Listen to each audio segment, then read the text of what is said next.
और news 18 India के पास मौजूद है एक्सक्लूसिव सैटेलाइट इमेज में लश्कर तैयबा के उस ट्रेनिंग कैंप का खुलासा हुआ है जो पाकिस्तान अधिकृत कश्मीर यानी कि पीओके के अत्तर शीशा इलाके में मौजूद है।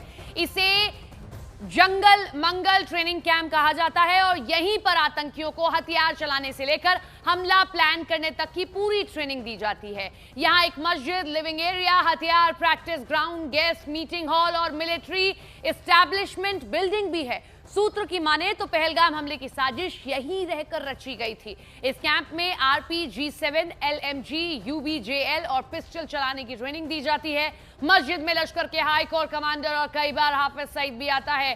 पागला BR नाम की जगह पर ISI और पाकिस्तानी सेना के बड़े अफसर आतंकी मीटिंग्स करते हैं।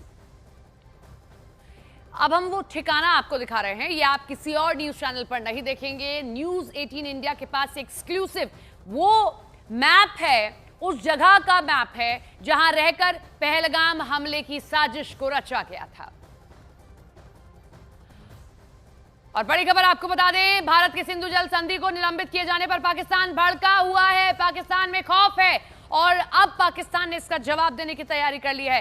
पाक चुका है। दरअसल 22 अप्रैल को पहलगाम में हुए आतंकी हमले के बाद भारत की ओर से पाकिस्तान के साथ किए गए सिंधु जल संधि को निलंबित करने का फैसला लिया गया और पहलगाम में हुए कायराना आतंकी हमले के बाद अब भारत सिर्फ शब्दों से नहीं, एक्शन से जवाब दे रहा है। अब भारत की नई रणनीति सामने आ रही है और वो है पाकिस्तान के खिलाफ वाटर स्ट्राइक। रावी नदी पर बन रहा शाहपुर कंडी डैम अब अपने अंतिम चरण में है और इसका सीधा असर पाकिस्तान पर पड़ने वाला है।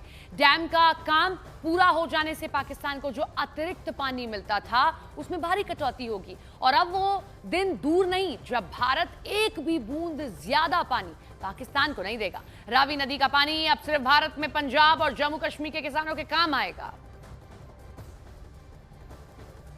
पहलगाम हमले के बाद भारत सरकार ने कड़ा रुख अपनाते हुए कई अहम फैसले लिए हैं, जिसमें देश में रह रहे पाकिस्तानी नागरिकों को भी बाहर का रास्ता दिखाया है और साथ ही साथ सिंधु जल संधि को भी स्थगित कर दिया गया है। और इस समय हम मौजूद हैं शाहपुर कंडी डैम पर। यहाँ पर आपको बता दें कि अब उस प्रोजेक्ट के स्थगित कर देने के बाद अब यहाँ पर युद्ध स्तर पर काम जारी है। जो शाहपुर कंडी डैम है ये आने वाले दिनों में काफ़ी महत्वपूर्ण रहने वाला है। अगर बात करें जिला सांबा और कठुआ के लिए तो जो कंडी क्षेत्र वहाँ भी अब कहीं ना कहीं हरियाली जो है इससे आ जाएगी। तस्वीरों में आपने देखा कि युद्ध स्तर पर काम जो है किस तरह से जारी है और आगामी दिनों में ये डैम जो है वो शाहपुर कंडी प्रोजेक्ट है वो पूरा हो जाएगा और जम्मू कश्मीर में हरित क्रांति जो है वो देखने को मिलेगी। नेटवर्क 18 के लिए कठुआ से चरणजीत। हम लोग कहते हैं कि पाकिस्तान का पानी रोको, पानी रोको, पानी रोको, लेकिन हमारा पानी वो जो अपना पानी है वो भी वहाँ जा रहा है जो हम लोगों के लिए, हमारे लोगों के लिए, हमारे कंडी एरियाज़ के लिए है। तो ये एक हमारे लिए तो बड़ा अच्छा स्टेप है और ये आप देख रहे हैं कैसे युद्ध स्तर पे यहाँ पे काम हो रहा है। जब से ये पहलगाम हुआ और तेज़ी से काम हो रहा है कि ये बॉर्डर स्ट्राइक का एक हिस्सा बनेगा और हमारे लोगों को काफ़ी राहत मिलेगी। ये यहाँ से पूरे कंडी एरिया को जितना भी हमारा ऊपर वाली बेल्ट है, रोड के ऊपर वाली बेल्ट है, सबको बड़ी राहत मिलेगी। अब वो कंडी एरिया इस प्रोजेक्ट आने से, ये शुरू होने से कंडी एरिया कंडी नहीं रहेगा। पहले तो कुछ किसान ने कुछ फसलें लगा सकते थे, अब सारी फसलें यहाँ लगाएंगे और बड़ी राहत मिलेगी।